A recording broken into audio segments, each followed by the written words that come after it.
Speaking of perfect pitch, now I know you have perfect pitch. That's Yeah, yeah. um, and we had a conversation about. Um, so I don't have perfect pitch, but when we discussed it, you seem to think that uh, I have some sort of perfect pitch, but maybe it's sort of on a spectrum, right? Exactly. Yeah, So yeah. um, so I'll describe again what it is that I can do. So on all the instruments, especially the ones that I've played the longest, so saxophone, flute, and clarinet, um, I don't need a frame of reference. I can hear every note. I know what the notes are. If I hear Coltrane playing, I know what note he's fingering. You know. Now, even if someone say detuned the instrument, so say for instance, if uh, somebody pushed in their mouthpiece a quarter tone or a whole or a half, of a step, um, I would still be able to say they're fingering this note, right? Because Yeah. I hear the sort of the color, the imperfections, the intonation characteristics. The some notes are muffled, some are more open, and uh, and I started when I was young playing. I started when I was 6, and there was a lot of music happening around the house and stuff. My dad's a great saxophone player, so I hear him practicing frequently when I was growing up. But I don't have that same ability on like keyboard instruments. I can do it on string instruments to a certain extent, but it's more like good educated guessing based on when I hear an open string. And of course, I can hear what part of the neck, the player is playing on because the timbre is all different, right? But other than that, like for organ or piano or other instruments, I can hear trumpet notes frequently and trombone. I can, but not any of the not any of the instruments where there's not enough timbre difference between each note, to pick it out. So You, if you allow me for a second, I don't mean to interrupt you. I think there isn't a specialist or somebody that completely focus on this subject. But from my opinion and from my view and from what I've seen throughout the years, there is a large spectrum of perfect pitch and absolute pitch. So people who think that perfect pitch or absolute pitch, it's about, okay, you hit the wall and you know that it's an F sharp, or you hit the glass and you know that it's not that only. I mean, there are people that they can hear only on the palm flute, people they can hear on the trombone, people that they can hear on the violin. There are people that they can hear, they need a reference, people they have relative pitch, people. So it's a large spectrum, this thing about perfect pitch, absolute pitch, relative pitch. So I think in the future, or for sure, they're going to be some type of specialist or studies that they will start to explain exactly what's happening with the so-called perfect pitch. And also, I read a study years ago that somehow, in order to develop perfect pitch, which I have no idea, I haven't seen a live example.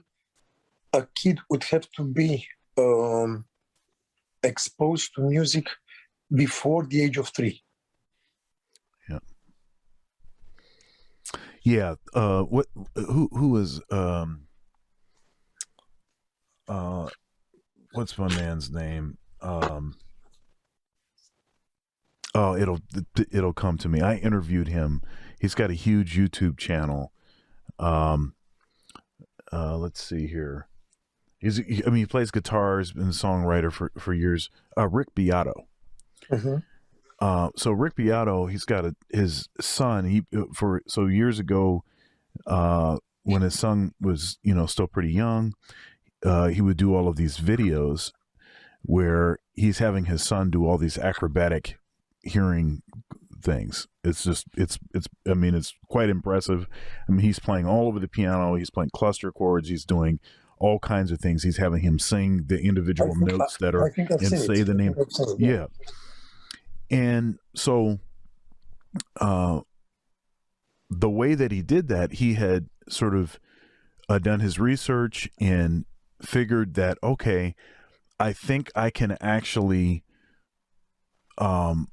cause one of my kids to have perfect pitch. And so what he did was he had this playlist that you can actually get. It's called Neural. And it's an app. It's just basically a playlist of all this really dense and dissonant and challenging to hear kind of music.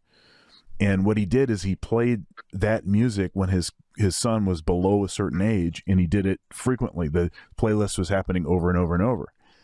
And so then, his son gets to a certain age, and he has perfect pitch, and he sort of cultivated this perfect pitch in his son.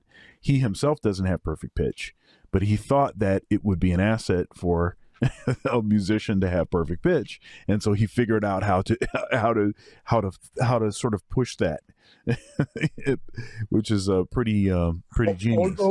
Although I would have to tell you one thing, and I don't mean it in a bad way. I don't want, because you know me. Sometimes due to my lack of English skills, maybe things they can sound negative or somehow, and I don't mean that.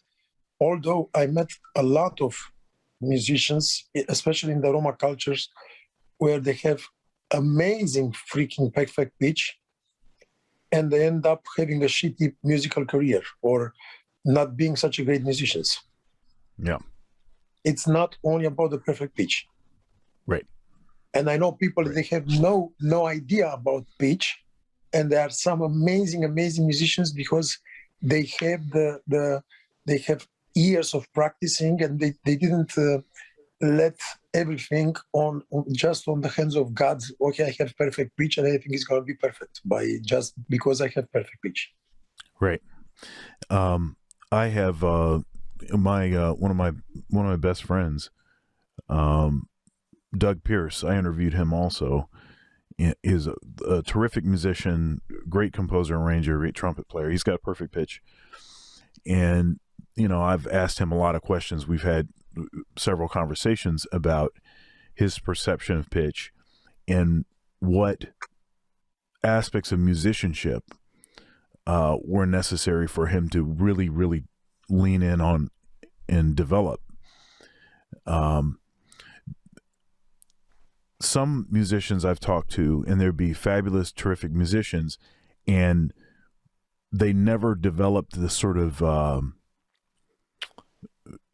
relative pitch. Like if you have perfect pitch, it's not necessary to be thinking of the sort of distance between notes.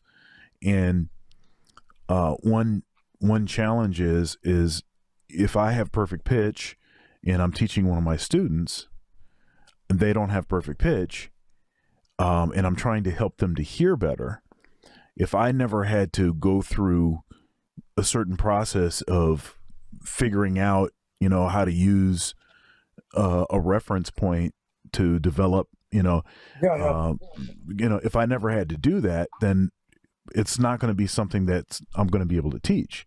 Exactly.